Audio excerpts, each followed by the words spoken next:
Welcome back to the Gardening with Joe and Holly radio show. In a moment or two, we're going to discuss, should you be planting that next year? But first, whether you're having issues with hydration in your plants, for your plants, trees, shrubs, bushes, houseplants, or not, we want to stop the problem before the problem persists, and Tree Diaper has all those devices that will make your watering regimen so much easier. Tree Diaper is a revolutionary watering system that slowly releases water around the base of any tree or plant as the soil dries. Tree Diaper is filled with water from rain or when you water and slowly releases water over 3 weeks. No more overwatering or underwatering with the Tree Diaper. Every time it rains, Tree Diaper recharges. No pipes, hoses, or electricity needed. Water your plants and trees whether they're down the road, by the house, in the back 40. Also works under mulch, whether you're a first-time gardener or advanced. Tree Diaper will improve the way you water your plants. Made in the USA. Find all the sizes they have available at treediaper.com. That's treediaper.com. Treediaper.com is a phenomenal tool that will work for you. Well, Holly, we all plant gardens in different forms or fashions, and sometimes we continue to do the same thing and thinking that, oh, well, it's worth it. But is it really? And I know we've had this, I forget, a couple of shows ago, people wrote in and told I forget what the topic was, Holly, I'm blanking. But we had a topic come in and somebody said people have told him, just quit the gardening and go to the store and buy the produce. I think that was just a comment. Yeah. Right, so the first one we want to talk about is corn. Corn. Depending on whom you are, corn may be a very big staple in your garden or a complete waste of time because of the energy and the input you have to put in order to get something out. Right. And so we actually, I don't know, it's probably 4 years ago? Yeah. We built up our soil. We just put a ton of nitrogen in the soil. We built it up, and we used our organic nitrogen. And we grew corn. We grew heirloom variety corn very successfully. It was fun to grow. It was delicious. It was... but a lot of work. A lot of work. We had to, again, build the soil up quite a bit with nitrogen. I remember we kind of did some nitrogen math or something. And it did take up a whole block of gardening space. And what did we end up with, probably 8 years of corn? No, I think we ended up 20 years of corn, but it wasn't, there was a lot of energy put into that. There was a lot of energy put into that. And and a lot of times you can buy corn at the grocery store, which isn't the same, but around at the farmer's market. Yeah, it's between 25 and 33 cents right now. I can't grow it for that cheap. Now, if you're growing a whole field, 10 or 15 acres, yeah, that would make more sense to grow your own and then sell it, We're referring to the backyard. Yes. Garden. Yeah. So that's one thing that it's fun to grow. It was cool. Looked great. Looked great. It was neat. It was kind of kitschy, I don't know, Instagrammable corn growing. But as far as for us, it didn't. For the average backyard gardener, it's probably not something that we would recommend. No, there is compact corn. There's patio corn where you can grow a couple of ears in a large container on the patio or a small area. But the problem is to do it really well, the tassels, you have to have a big, large block in order for the tassels to drop the pollen on the ears. Each hair, fun fact, each hair on the ear of corn represents a kernel that, if pollinated, the hair will fertilize the kernel and make the kernel come out, and then that's why you have full ears of corn. It's personal preference, but for us, we're not going to do it again anytime soon when it comes to growing corn in our backyard. Now, go ahead. No, that's just, I knew that fact about the hairs and the kernels, but I know not everybody does. So it's cool. So brassicas, cabbage, broccoli, cauliflower, Brussels sprouts, grow them or not grow them?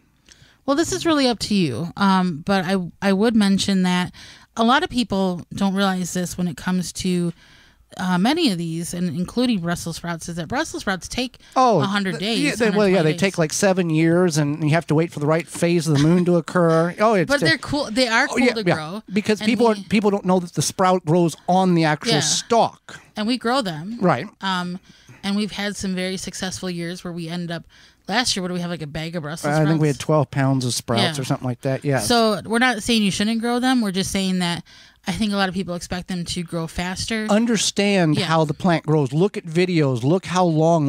Look at the duration.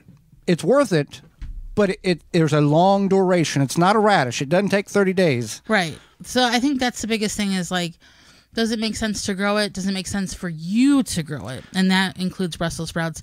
There's nothing wrong with cauliflower and broccoli. We just cannot grow it. And so if this is the case for you, then that might be something to think And about. we're not saying that you shouldn't do any of these. We are saying that these are things in which we don't see a benefit in doing. Right. Absolutely. So Root crops. root crops. So we're talking anything from potatoes, carrots, beets, turnips, rutabaga, even radishes. But I don't know. Radishes take about 30 days to grow, so why wouldn't you give it? If you plant it at the right time of the Right, year, right. that's the thing. Radishes are a cool season crop, so get them in and very early in the spring or late in the fall. Or if you're concerned with, I don't know when to plant them, here is a good tip. When the snow is on the ground in February or January, just take your handful of radish seeds and throw them in the garden, and then they will sprout and grow when it's time. Right. That's a good plan, too. I would probably wait till March. But Yeah, but if you just want to experiment with that, I know people do that, and it works very well for them. So the reason why we're saying maybe not grow potatoes, because potatoes can be obtained pretty cheaply at the store. Yes, people are concerned with what is sprayed on those potatoes. We have not had the success with potatoes like other people have. And I'm pulling generic numbers here. So, for example, we see people we know people that, have planted one potato plant and it yields 5 pounds of potatoes. We plant one potato for one potato plant and we get 2 small potatoes.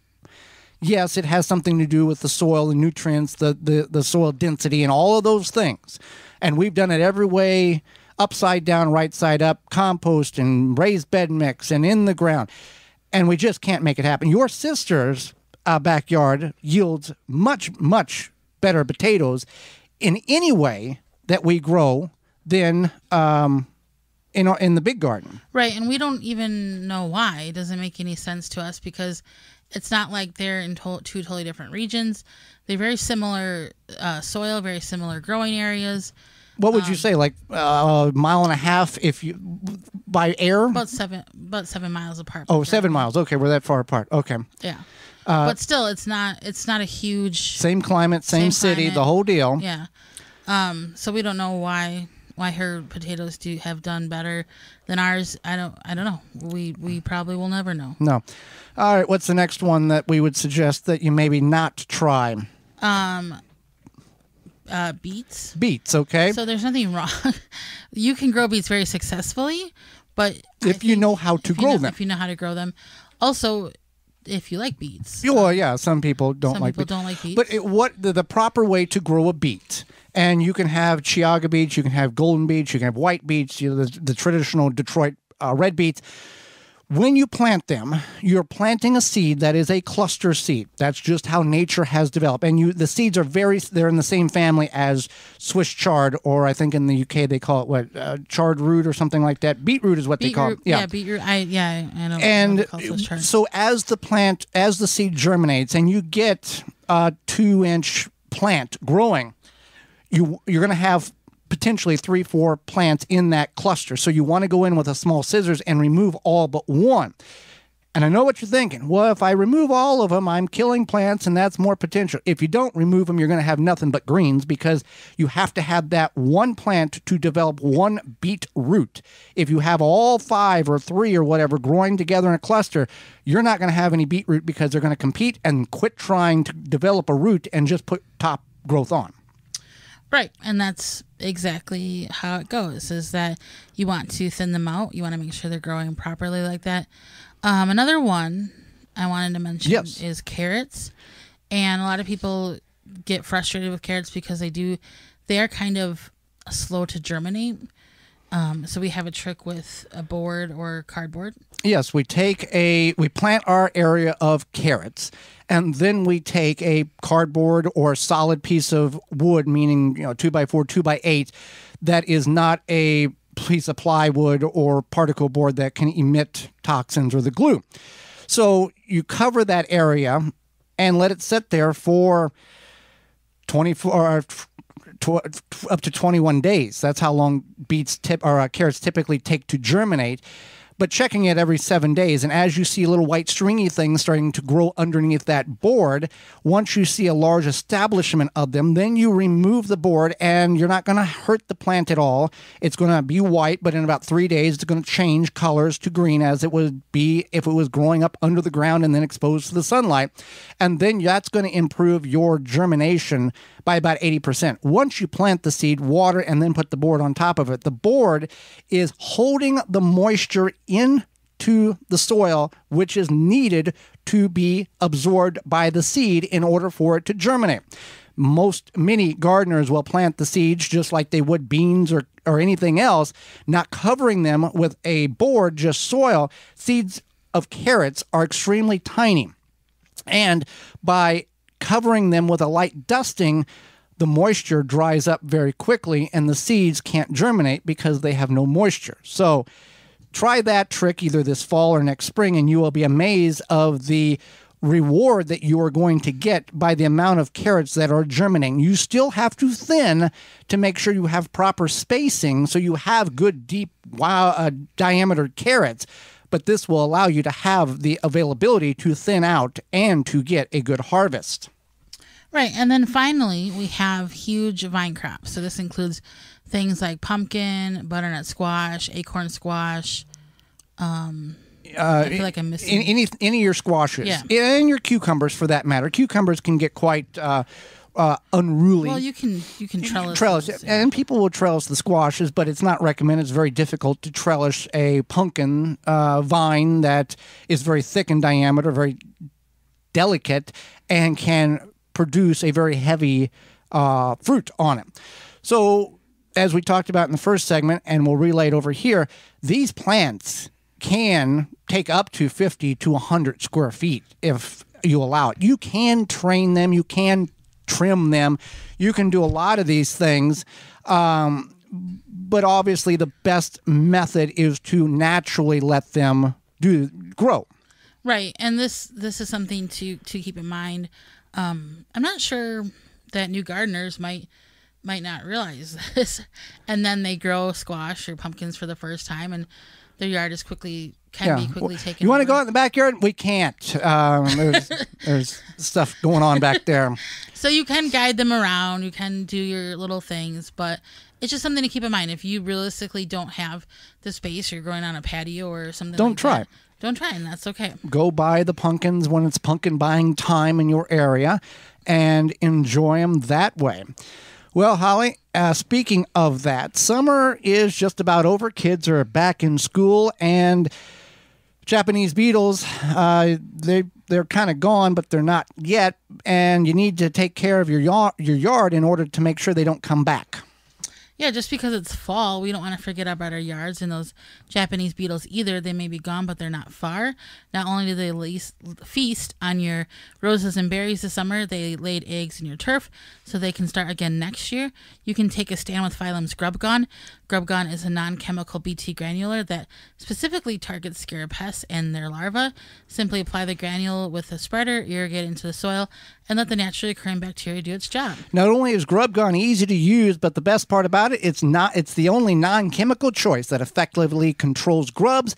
And the best part is it's non-toxic to your pollinators, your bees, your butterflies, your insects, your good insects. In fact, Grubgon has no label restrictions for around flowering plants. And you don't have to remove any of them or be concerned that the beneficial insects are going to take that up and be toxified by it. You can find all of this out at grubgon.com.